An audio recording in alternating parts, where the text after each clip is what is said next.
زہران ممدانی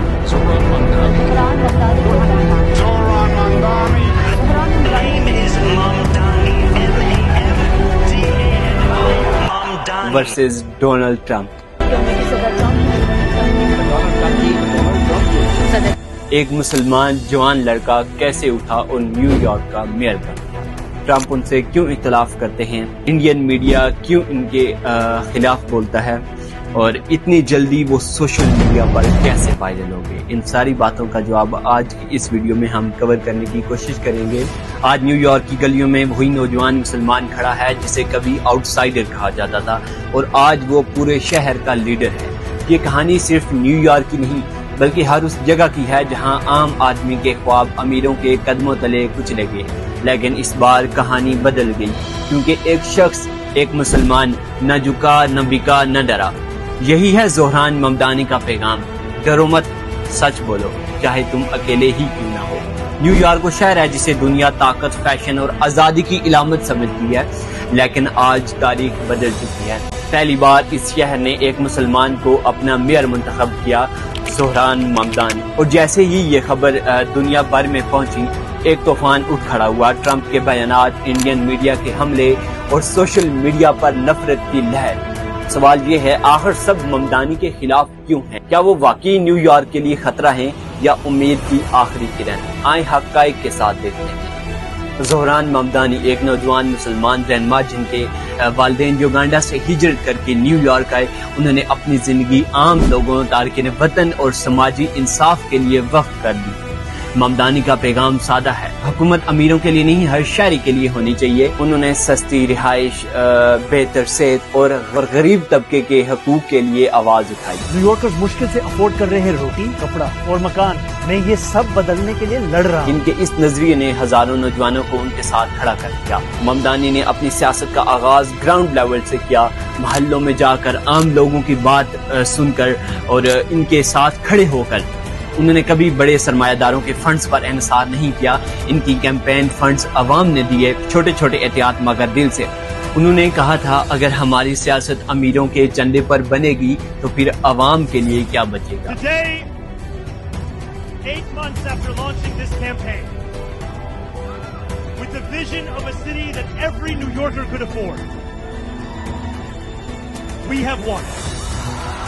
یہی سوچ انہیں مختلف بناتی ہے، لیکن جیسے ہی وہ میئر منتخب ہوئے، پرانے نظام کے ستون ہلنے لگے، کیونکہ ممدانی صرف ایک سیاستدان نہیں بلکہ ایک نظریہ ہے جو طاقت کو عوام کے ہاتھ میں دینے کی بات کرتا ہے۔ انہوں نے پولیس بجٹ کی شفافیت پر سوال اٹھا دیا، کارپوریٹ ٹیکس پر اضافے کی بات کی، رینٹ کنٹرول کے سخت قوانین کے حق میں کھڑے ہوئے۔ یہ سب وہ موضوعات تھے جن پر نیو یارک کے بڑے سرمایہ دار کبھی بات نہیں کرنا چاہتے، اور یہی وہ مقام تھا جہاں طاقتور لابیوں نے انہیں خطرناک قرار دینا شروع کر دیا۔ ڈونلڈ ٹرمپ کا مسئلہ صرف سیاست سے نہیں، طاقت سے ہے۔ ٹرمپ ہمیشہ یہ سمجھتے آئے ہیں کہ امریکہ صرف ایک خاص طبقے کے لیے ہے۔ جب ایک نوجوان مسلمان جو عوام کی بات کرنا چاہتا ہے اتنی بڑی پوزیشن حاصل کر لیتا ہے تو وہ اس نظام کے لیے خطرہ بن جاتا ہے جو صرف طاقتوروں کو فائدہ دیتا ہے۔ ٹرمپ کے قریبی ذرائع کے مطابق ممدانی کو لیفٹ ونگ ریڈیکل یعنی خطرناک سوشلسٹ کہا گیا۔ کیوں؟ کیونکہ ممدانی نے کہا تھا، نیو یارک کو دیواریں نہیں، پل چاہیے۔ ٹرمپ کے حامی میڈیا نے ممدانی کی پرانی تقریر کو توڑ مروڑ کر پیش کیا اور انہیں اینٹی امریکن کہہ کر بدنام کرنے کی کوشش کی، لیکن حقیقت یہ تھی کہ ممدانی نے ہمیشہ آئین اور انسانی وقار کی بات کی۔ انہوں نے کہا تھا، اگر انصاف صرف ایک رنگ، ایک مذہب، ایک ملک کے لیے ہے تو وہ انصاف نہیں، طاقت کا کھیل ہے۔ اور اب بات کرتے ہیں انڈین میڈیا کی۔ انڈین میڈیا اور کچھ سیاسی گروہوں نے ممدانی کے خلاف ایک مہم چلا دی۔ بات ہو رہی ہے زہران ممدانی کا، مخالفت کر رہے ہیں زہران ممدانی کی، کمیونٹی سے وہ الیکشن لڑ رہے ہیں اور وہ مسلمان ہیں۔ اور کیوں؟ کیونکہ ممدانی نے کھل کر فلسطین، کشمیر اور مسلم حقوق پر بات کی۔ انہوں نے کہا تھا، اگر ہم انصاف کی بات کرتے ہیں تو وہ ہر انسان کے لیے ہونی چاہیے، چاہے وہ فلسطین ہو یا کشمیر۔ بس یہی جملہ کچھ لوگوں کو برداشت نہ ہوا۔ بھارتی میڈیا نے انہیں اینٹی انڈیا کہنا شروع کر دیا۔ چند رپورٹس میں یہاں تک کہا گیا، ممدانی کے نظریات سے امریکی پالیسی متاثر ہوتی ہے، لیکن دوسری طرف دنیا بھر کے مسلمانوں نے انہیں وائس آف نیو جنریشن کہا۔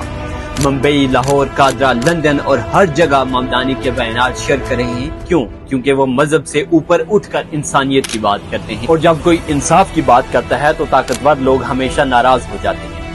اگر حقائق پر نظر ڈالیں تو نیو یارک میں گزشتہ 5 سالوں کے دوران کرائم میں 38% اضافہ ہوا، بے گھر افراد کی تعداد دگنی ہو گئی اور غریب طبقے کے لیے بجٹ میں کمی کی گئی. ممدانی نے ایک ایسے نظام کو چیلنج کیا. انہوں نے کہا تھا یہ شہر سب کے لیے ہے، صرف امیروں کے لیے نہیں. انہوں نے ہومز فار آل پروگرام شروع کیا جس کا مقصد ہر شہری کو سستی رہائش دینا تھا.